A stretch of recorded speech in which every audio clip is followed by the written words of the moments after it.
Hello there, welcome back to another episode of RunYogi Diaries. This is your host, Santosh Shiva. Every week, I bring you conversations with people who are on a journey of well-being and fitness through endurance sports. Hope you take away some tips and perhaps some inspiration to perspire. If you're new to the channel, please consider subscribing to it. Hit like if you like this video and leave your thoughts on whether you took something away or not. My guest today has come a long way from his original home in Sudan. When the war broke out, his family moved to Uganda to a refugee camp. And through a trick of fate, he gets to come to America, build his life here. Running becomes a core part of his life in America in his school years, as well as his ticket to university. Today he teaches history at the Episcopal High School. As well, he's a coach for the track and the cross-country teams. We get to explore what was life like being in refugee camps. How did his life change coming to America? What's got him to be a faster runner in the recent years, from a 3:10 finish to a 2:35 finish in a recent year in a marathon? Let's welcome Julius Michael. All right, Julius, welcome to RunYogi Diaries. Thank you. Thank you for having me on your show. It's a pleasure, and it's the first time I'm doing this in person. All the episodes before this have been online, so that's very exciting to have Julius in person here. Yeah, definitely. It's good to do something for the first time. Kind of like to start it off. So this should be awesome. I'm excited about it, and I'm glad to be the first person to actually do it live on face to face. So yeah, it's fun. So, before we kind of get into your fascinating story, you have a story. It's a running story, but there's a lot of personal history to it, and so we want to get into that. Your story of starting in East Africa and moving to America. So it's a fascinating story of winning against all odds. And so before that, let me have you do a personal introduction and we'll jump in. Okay, well, my name is Julius Michael. I'm a history teacher and also a cross-country and track coach at Episcopal High School here in the Houston area. Nice. History teacher, that's fascinating. Yeah, I teach world history, freshmen and then sophomores. Now, this year I'm mainly teaching sophomores. So I love history. I've always loved history since I was probably, I think, in third grade at a refugee camp in Uganda, and since then I've loved history, and it just kind of stuck, and I ended up combining the two things that I love to do, read about history and talk about history, and then running every day. And you mentioned you picked up a liking for history in a refugee camp in Uganda, so that leads me to the next question, which is your entire personal history of being torn in the ravages of war and how it impacted you. So tell us a little bit about that. Well, originally I was born in Sudan. The country back then was known as Sudan. It has been divided. It's in East Africa, right by Uganda, Kenya, Ethiopia, and then Sudan and Egypt at the top. But the country was, just like all when you learn in history, that area was colonized by the British, and when the British left, it kind of left a huge mess. Several reasons for just fighting amongst the people, from religion to economics, but I think the biggest thing mainly was the discovery of oil. When oil was discovered, you guys might have, most people have seen Darfur in the news and how terrible it is. So it's just they're fighting for those natural resources.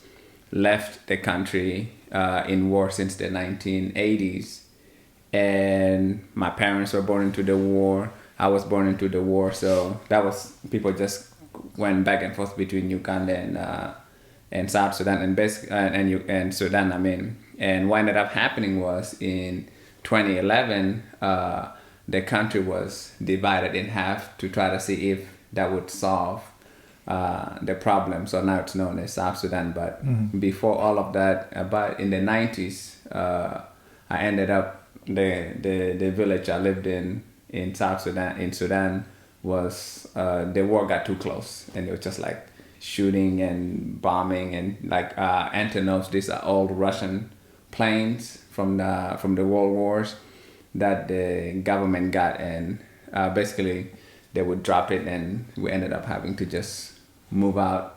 We went to a refugee camp in northern Uganda, and managed to kind of like move around there. So it was a very active lifestyle, I guess, if you could say. A lot of walking around.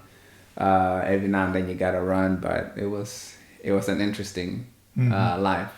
And you were, how old were you when this was happening? I would say, I think it was between 6, when I was about 6 to 9, 10 years old. So when I was, we moved to a refugee camp in Uganda, and life in a refugee camp, you kind of got to be ready to go in a minute's notice, because the 90s, that was also the height of the LRA, the Lord's Resistance Army in northern Uganda. So what they would do is they would attack camps at night and kidnap kids, especially males.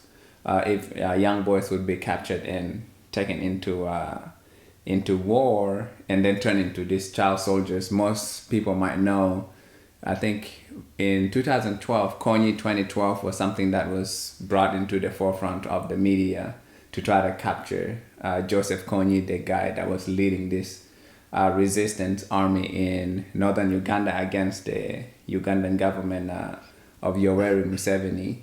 And we were kind of moving around there.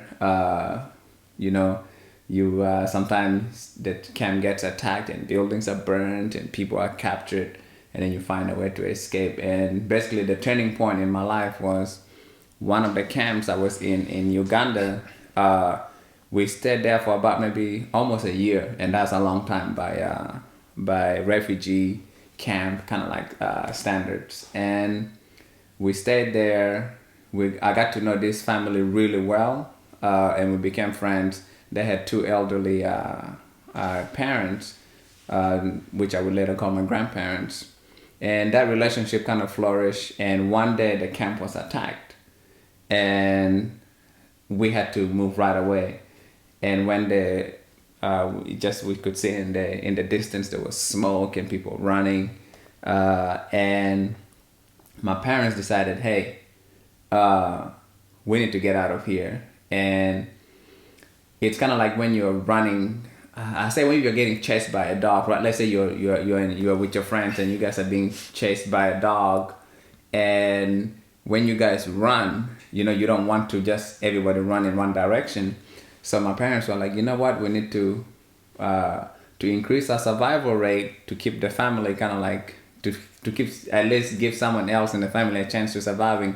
Why don't we split up? So my biological parents went one way, and then they say we want you to go help the other couples, the elderly couples, help them escape, and then we'll link up later. And I was like, yeah, sure. I was a kid. And then that was 1997, and I left with that family, and then my parents went one way. We never met again until 2010, and that family had someone in the Houston area. And long story short, he was doing his paperwork to bring his parents here. That was in 97. He got here in 95, 96 via the same thing, kind of like refugee status. And 3 years go by, all the paperwork come through. It was time for them to come here, and it was like, okay, this kid is 10 years old. What do we do with him? And then ended up deciding to bring me along to Houston because we had not heard from my biological parents, and pretty much they took me in. I became one of the family members, and I called them my grandma and granddad, and then my aunt and uncle, kind of. Yeah. Wow. You almost said most of this with a gentle smile on your face, but I think what you must have gone through must have been quite it's unimaginable for most of us, right? Who take some stability and peace for granted. So how was it for you as a 6 or 9-year-old to be living in this constant fear? Were you just used to it, numb to it, or was it something? Were you living in fear constantly? I think because I was born into it, I saw it as a normal way of life. That's the thing about the human spirit, and just us as humans is we can adapt to anything. Like we can adapt to any challenges, we can overcome any challenges, and our body just get used to it. So mentally it was normal, it was nothing, no big deal. You kind of just go through it, and then one day you get into the mentality of living one day at a time. Kind of like, when you're running, you just gotta focus on that one little step. You focus on that mile, that second mile. Next thing you know, you look back and you will surprise yourself. You say, wow, I made it through that. Oh, I didn't know I had it in me to run a whole race, 26 miles. So, and so fast forward, or rather going back. So you came down to America, right? And so how was life like when you moved to America? How old were you when you did that? It was different. I was 10 going on about 11, and it was I was excited coming to the United States. They gave us a little orientation, funny stories. The most memorable one I remember was they told what I remember just talking to my friends at the refugee camp in school. So it's like, hey guys, the Americans went to the moon. They brought this rock back from the moon, and the rock is in America, and it's just growing, and it keeps expanding and expanding and expanding, and eventually it's gonna take over the whole world.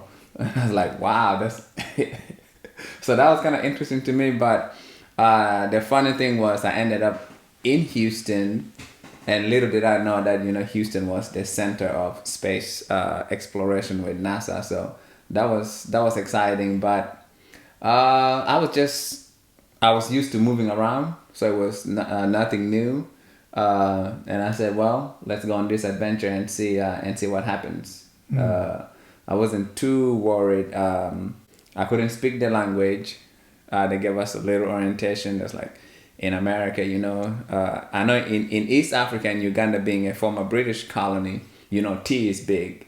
So they told us at the orientation, when you get to America, you're not going to be able to go somewhere and say, oh, I want tea and milk, because that is kind of like an East African British thing. Yeah. Here in America, people mainly drink coffee. Yeah. So it was an interesting change of culture and life in general.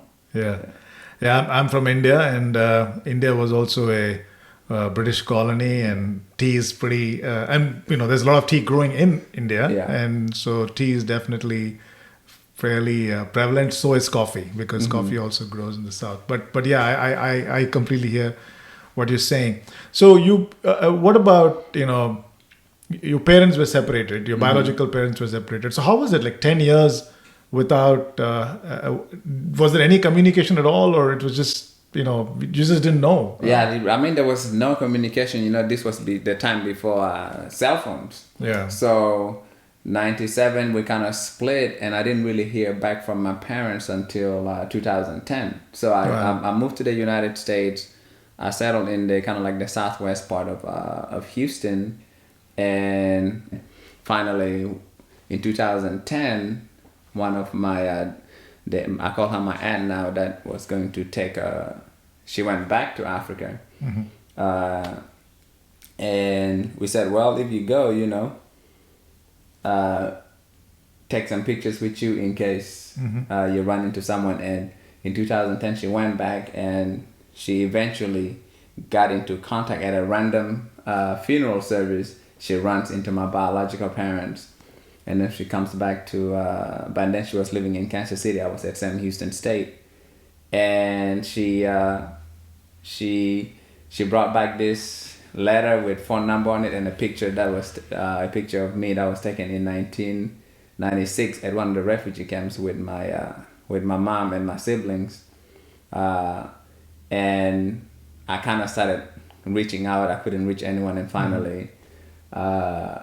the phone went through, and then I heard my mom's voice. So that was kind of like the first time in 2010 that I've heard my mom's voice. And my mom, she sounded, because by then, 14, 15 years had passed by. I have no idea what my mom's looked like. I could probably walk by her down the street and I would not recognize her because and the sound of her voice, I could not remember the sound of her voice in my head. So hearing her voice kind of like started bringing back some memories of what life was like. I mean, how was it? And was she surprised that you're a runner and you're going to college? And did that surprise your biological parents? Yeah, they were surprised that, I was surprised that we were actually able to get into contact. But in the back of my head, like 14 years as a child, I really, one of my coping mechanism was, I can only control so much. So I focus on, okay, if I worry about where my parents are, whether they're alive, it's not going to change anything. So the mentality I had was, okay, they're alive somewhere. I just can't reach them right now. I just believe that they were alive, all of them.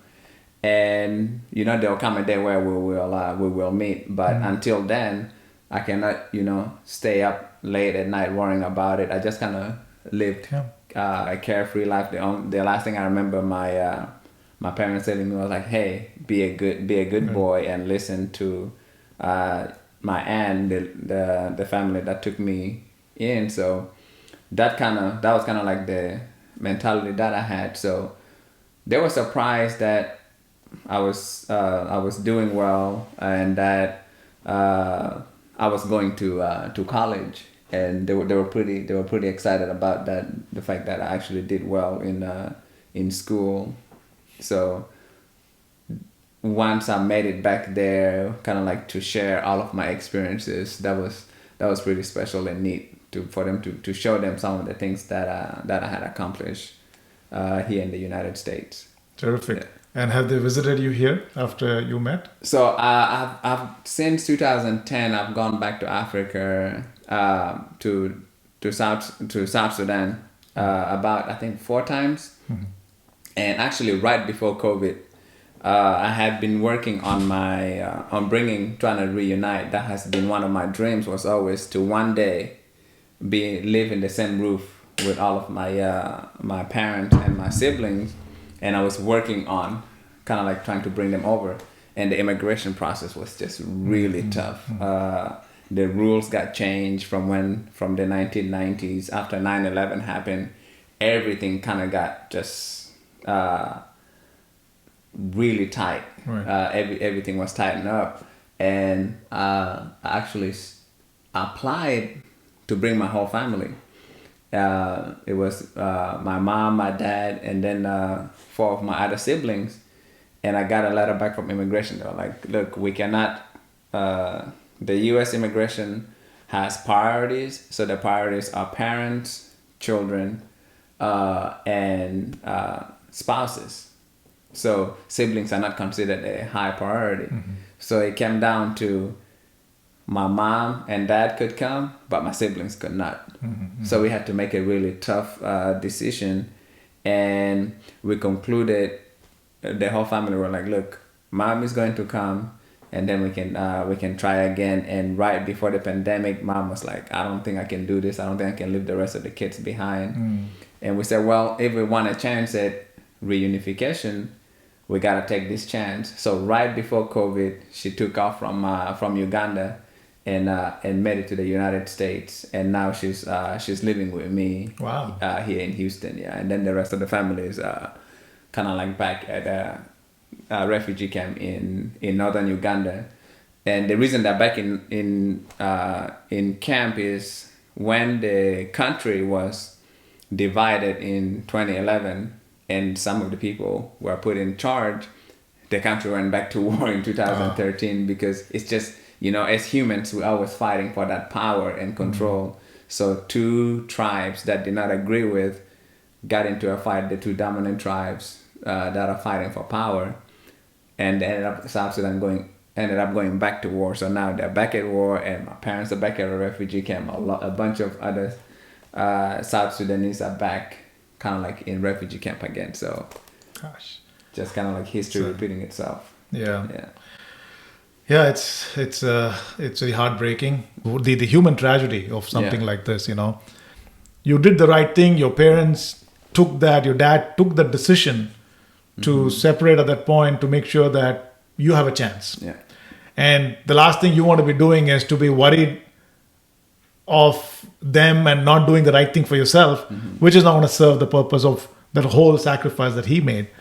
So, you know, kind of moving in back to your life here, and you became, of course, a history teacher. And we talked earlier, you love history, but you're also a running coach in your school. So tell us about your running life now. You know, in the last few years, I know for just as a quick matter of information, he is a 2:35 marathoner in the last Houston Marathon, and so that's fast. So the positive stereotype we have about East Africans rings true for him, and hopefully he will make it even faster and get into, who knows, maybe the Olympic trails.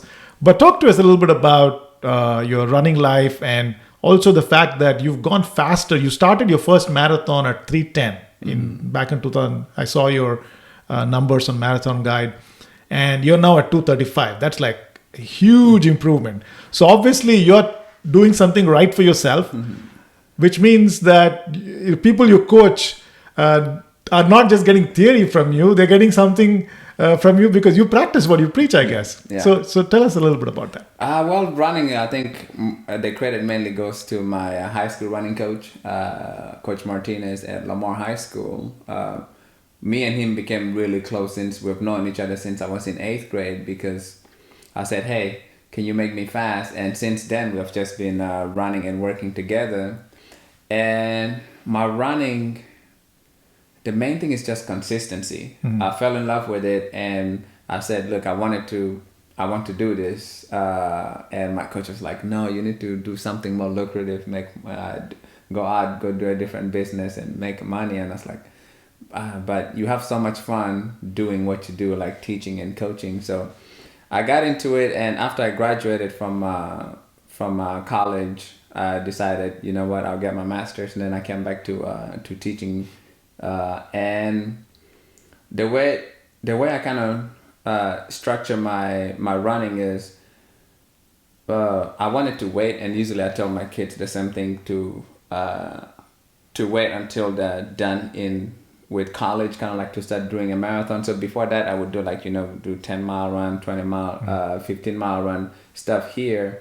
But after I graduated after I was done with my college running career, that was when I started to do more of the halves and the marathon. So what has helped has been consistency, being able to just run on a regular basis, and turning it into, it's more of like a habit, a lifestyle. And I prefer to run in the morning, so I try to get in get it in the morning. If I don't run in the morning, then it makes it tougher to run after a long day of teaching and coaching. So typically in a non-COVID year, my kids show up at 6 a.m. for practice. So I'll try to show up at like 5 so that I can run before they get there. And then back then I could run with the kids. And sometimes I also like to do the workout. So I would, whatever workouts I have for the kids, I would do the workout. Let's say it's maybe mile repeats or tempo. I'll kind of like go through the workout, do it, and then see how I feel. Also see what the weather, the temperature's like, and see if I need to make any adjustment. But it also helps. It keeps me in shape, but it also gives me the ability to be able to coach the mental aspect. Like in if we're doing like a tempo run, how are you going to feel at mile 2 miles in? How are you gonna feel in mile repeats? How are you gonna feel on the second, the third one? So I can kind of like get into their brain, and I can say, hey, I know you're feeling, this is what you're feeling, this is what you're gonna feel here. Let's say maybe after how do you feel after a hard workout the following day? Maybe after we do a long run, you're going to be sore. So we might be doing like speed work, but then we put in like a 9-mile long run. You know, the kids are gonna feel the different muscles because we're using different muscles for every workout. You know, after we do squats or stuff like that in the weight room, you're gonna what are you going to feel? So all of that information I gathered, and then it helped me do a better job of coaching my kids and helping them excel. Your kids are very lucky to have someone of your caliber experiment, trying it on yourself before telling them to do. It's not just theory. So that definitely your kids are very lucky to have you as a coach. And you talk about consistency. So when you say consistency, what is your recommendation? Is it like 4 days or 5 days of running, or do you have anything specific like that? I usually tell my kids every day you should be doing something that helps you become a better runner. Even, for most of them, I recommend to take this, I say at least 1 to 2 days off. And then we're in the height of like increasing our mileage, we'll do maybe 1 day off, like a Sunday off. But even on the day off, they need to be doing push-ups, they need to be doing their core, because if we don't have a strong core, and then it's hard for us to stay up straight and run. So for me, since I'm just running for fun, I just try to run every day. And I have kind of like, one of the things that keep me consistent is I started it in college. So when I turn 18, I just run 18 miles. When I turn 19, I run 19 miles. So however old I turn that year, I make it a point to make sure that I run that many miles. Wow. How old are you now? Now I'm 32. So did you do 30? Yeah. Wow, you did 31 miles last year? Yeah. For your birthday? Yeah. So I usually do that. I just find fun ways to still keep yourself in shape, because I know I have to keep running every day, because it's gonna be a long long run if I have not been training, and then I decide to do my age in miles. So you're now technically an ultra runner too, right? I guess, yeah. Yeah. So and you've done a 50K. 31 miles is 50K. Yeah. And so technically you're only going to be doing more and more distances. Yeah. And that's so awesome. Now, what about the last Houston Marathon, the 2:35 finish? So how did you get, in matter of 4 years, you've gone from 3:10 to 2:35. So what are you doing right? Just chasing my kids around. So the way I coach is, whether it's on the track or on cross country, I'm always running around. So in a cross country course, we'll start here, I'll run over there, I'll run there. I'll put in at least a 5K or 10K. It's kind of like a fartlek run where you speed up and then you slow down, and then you speed up, and then I'm screaming over there, and then I'm screaming to another kid over there. So that keeps me in shape. And going into that race, I was feeling pretty good, and it landed in a time where usually my cross country season ends right about November. So usually I have December to kind of focus on kind of like fine tuning my own running. And I went into that race in really good shape. I was shooting to go, before that I think my fastest was 2:41. So I was shooting to just go under to 2:40. And I started out, I was really nervous, and the pace felt really easy. I said, no, I'm gonna stay in that 5:45 range. I'm gonna stay there. So I forced myself to stay there. And I was like, but I'm feeling really good. And I said, no, you have to stay disciplined, stick to the plan. Because sometimes you start and you tell yourself, wow, this feels amazing. And then you kind of blow through the first 5K and 10K. And then by the time you get to about the halfway mark, you start questioning, why did I do that? So I went through that. I think when I got to that River Oaks route, my shoes came untied. So I stopped to tie it, and the group that I wanted to run with was right there. And then I stopped to tie my shoes, and I was like, oh no.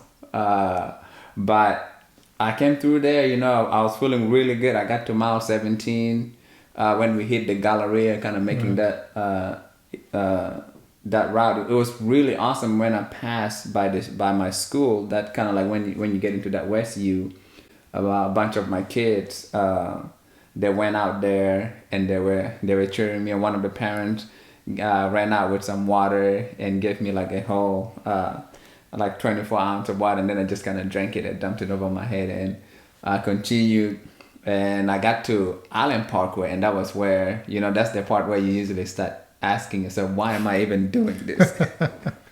And then one of the kids, one of my runners, him and his parents drove around and stopped right there at Memorial Park, and right on that path before you get into kind of like that Starbucks area, he came out and he was like, you can do it, coach, come on. And then he gave me some refuel, and that was kind of like what helped push me through into that 235. But I was telling myself, you know what, I think I can get into that 230 hopefully in March. And then the pandemic happened, and it just kind of went down from there. When you were sharing about the whole what you were going through in terms of going faster and holding back, that happens to all of us. I'm a mid-pack runner, and happening to an elite. So that's what happens to across all runners, whether you're an elite or you're a mid-pack runner. Yeah. And that's what I love about running, is because it doesn't matter. Number one, we can pretty much, like that race, there were Olympians there, the best in the world, and we're all in the same race, and we're taking our footsteps on the same road. And it doesn't matter whether you're an Olympian or just a regular runner or walking, the feeling is the same. We go through that same challenge of, this sucks, this is terrible. Why do I even do this? I'm not doing this again. And then you finish and you're like, okay, well, that wasn't that bad. Maybe I'll sign up for another one. Yeah, so absolutely. And obviously, you're 31, 32, and you're a 235. You're a Boston qualifier now. So is that on the works for you? Yeah, Boston is, I want to do Boston. I know Boston, it always lands like in the middle of the school year. Okay. And I know I wanted to go in really good shape, like get into that sub 230 shape, and then go. But like Des Linden, one of the winners, said, if you keep waiting for the perfect opportunity, it'll never happen. So I might just have to say, you know what, I'm just gonna do it, regardless of whether I'm at 230 or not, and just do it and see what happens. But it would be, I hear a lot of stories about Boston, so it would be interesting to kind of like go through that experience and the emotional roller coaster that you go through running, but in a pack like that. But they said the pack pulls you through and helps you. Yeah. And you have definitely a lot left, in your in terms of what's potential for you, right? You're just 31, and a lot of people peak mid-30s. So obviously you have, if all goes right, and if you continue doing what you're doing, chasing your kids while training, you might just hit that threshold for Olympic trials. If all, why not, right? Yeah, that would be a great surprise to get into that 210 range, and just it's a matter of making the commitment to put in the work, to get into. It's gonna take a couple of 80-mile, 100-mile weeks, and a lot of speed work, and just taking really good care of my body in order to get it in shape to be able to go that fast. Yeah. Awesome. We all wish Julius all the best. Hopefully, you're able to scale and get to that. But hey, you're already great. 230 is the next target, and we hope to see you continue to break PRs. Now, regarding ultras, now you already in the 50Ks, you're doing that for fun. But is that on the horizon? Do you see yourself as like an ultra runner, like 100-milers and trails? Is that something in your radar at all, or? The pandemic, I was this close to doing an ultra because there were no other races. But I think it's a different animal. The people that do ultras it's insane to be able to go, 50 miles, 100 miles. The Rocky Raccoon in Huntsville, that one is always an interesting one. So I think eventually I'll do it as I keep getting older. I might as well just go ahead and sign up for when I needed to do 33, 34, might as well go ahead and sign up for an ultra and get it. Yeah. Get it out of the way. Get an organized race to get your. Also, in terms of nutrition, and so first off, what about your food habits? Have you become fully Americanized in your food habits, or do you retain some amount of your ethnic food? I do some ethnic food, but the main thing is my diet is vegetarian. Oh, really? Okay. So I mainly eat vegetarian food. During one of my trips back to Africa, I actually went and I spent 6 months working with Methodist hospital from Nebraska with some American doctors working as an interpreter. So I spent 6 months there. And then I got back to the United States, and when I kind of like went back to eating my like the regular American diet, it's just my body did not respond well. So I started experimenting, and I went more vegetarian. So I just mainly ate vegetarian diet, and I've been feeling that was since probably 2000, I think. 2013, 2014. So since then I've just stuck to a vegetarian diet. But breakfast, I'm big on breakfast. Eating a big breakfast in the morning, oatmeal is my go-to. Oatmeal, I put some peanut butter in there because people always ask, well, if you go vegetarian, do you get enough protein? But I'm like, most animals that don't eat meat can still maintain their muscle based off of plant-based protein. Yeah. So it has worked so far for me. Yeah. Yes, that makes sense. And if you like vegetarian, Indian food is great for vegetarian because there are a lot of vegetarian dishes in the Indian cuisine. Very similar, like all of the legumes, chickpeas, all of that. I think in India too, like in East Africa, we have chapati, which is kind of like similar to tortilla here. It's a little bit thicker. So that one with beans, that's that's one of my favorite. When I go visit my uncle's wife, she always makes that because it's just it has all of the stuff. That you need for your body. What I've read is that back in the days, historically, when there was a lot of trade happening between different parts of the world, a lot of culture, I think food culture has moved from India and East Africa. And that's why you said chapati, which is it's Indian bread, right? Yeah.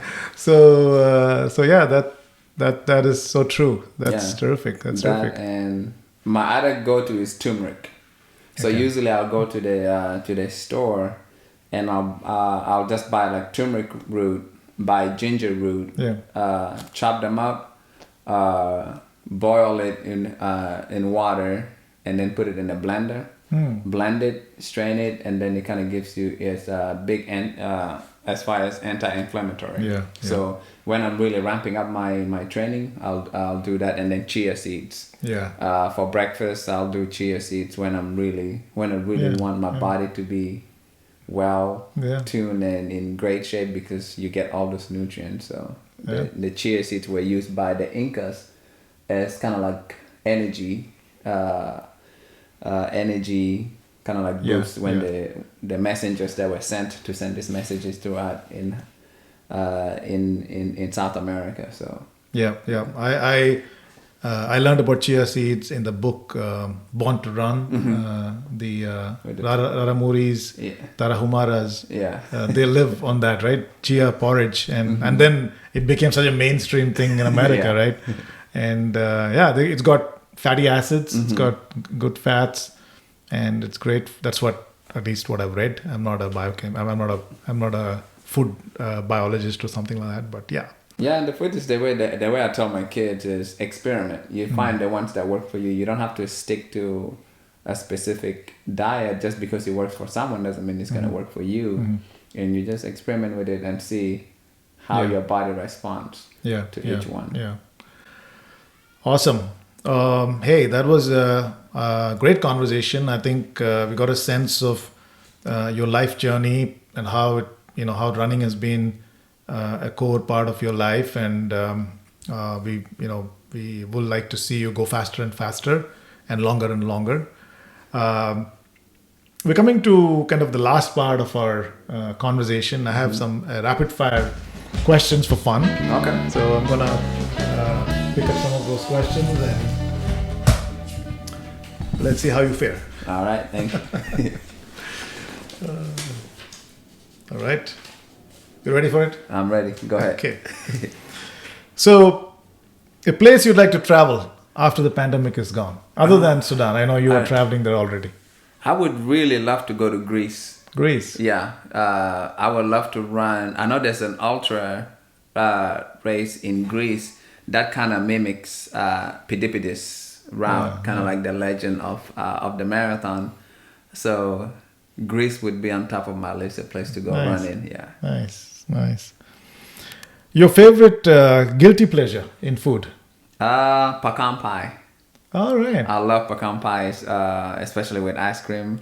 Pecan ice cream, pecan everything. My parents and my kids know that, so usually the end of the season concludes with some form of pecan pie gift to kind of like finish out the year. Nice. Okay. Your favorite running gear? My favorite running gear.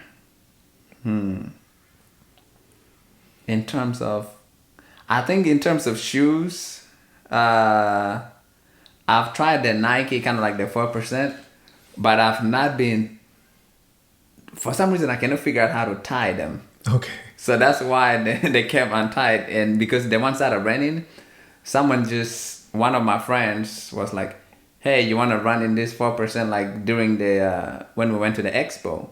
So I never trained in them. I put them on the day of the race and it was just a mess. So I guess I like those shoes. But I would say my Garmin watch. That's my favorite gear. I have to have it all the time. It's more important to me than my phone. Yeah. I can leave my phone at home and go to school, no big deal. But when I leave my watch, it's like, oh. Something's missing. Yeah. The soul is missing. Yeah. Who would you name as anyone that inspires you in the area of running? Houston has a lot of fast people. My friend Kia, we used to train here together, and he went up to Flagstaff, so he's based out of Flagstaff right now. So we train together. That's the other tip is for running. If you have an accountability partner, it really makes it easy to get going, because when we trained together in like 2014, 2015, during the summer in Houston, we had to get up sometimes at 4:00 so that we can try to beat the humidity and heat in Houston. But he went from, he was in that 2:30s, and then he just took his training really seriously. Wow. And he hit that Olympic trial time and qualified to go to, he ran the Houston trials, and then he ran the LA one too, so we went to that. So he's pretty good. Yeah, He's your inspiration. Yeah, he's inspirational. Yeah. What is his name again? Kia? Kia Dandana. Okay. Yeah. So, and then of course the kids that I coach. the kids that I work with, they show up every day, 6 o'clock, and it's hard because they have all this high. They have this, challenging classes that they're in. They're taking AP and honor classes, college preparatory classes. So, but I love being around them, and they inspire me to do better too. That's beautiful. That's so beautiful. Last question: yoga or weight training?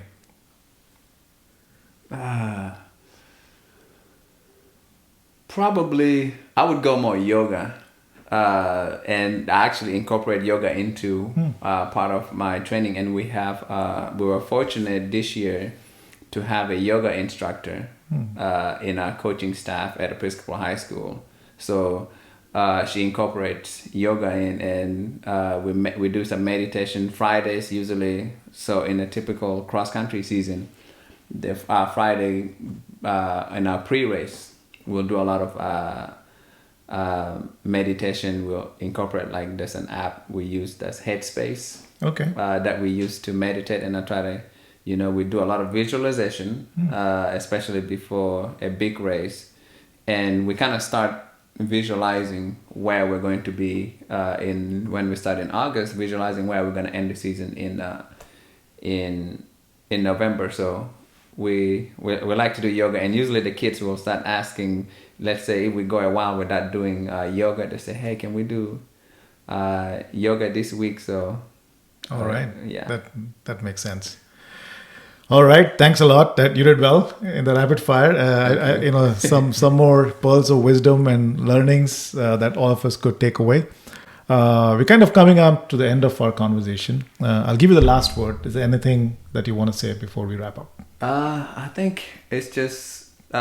With running, the biggest thing is we all have that commonality of overcoming, trying to do what our body doesn't want to do, because the hardest part of running is just waking up, like getting up, and for my kids making it to practice, or for most of us just walking out the door and going for a run. Once you do that, you'll feel a lot better. And to focus on, yes, you can try to run fast, but also not to get discouraged by getting caught up in comparing your time to this person or to your friend or to another competitor, and just to focus on your own improvement, because everyone is going to improve at a different rate and at different levels. And as long as you're running, I think that is the most important thing. And keeping your body healthy.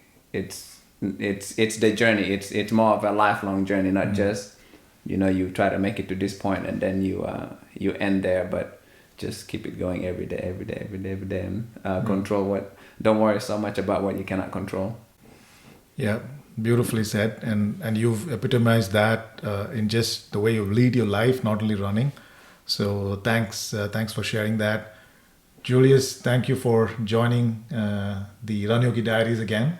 Very inspiring story, and who you are is an extraordinary human being. So we wish you all the best. Continue doing what you're doing, and we'll be rooting for you. Thank you. Thank you for having me. I appreciate it. It's been fun to sit down and talk about running. I can talk about it all day. So, all right. Yeah. Thank you so much, and thanks for listening. Hopefully, this live recording is going to be, the viewers are going to enjoy it. So, thank you so much. All right. Awesome.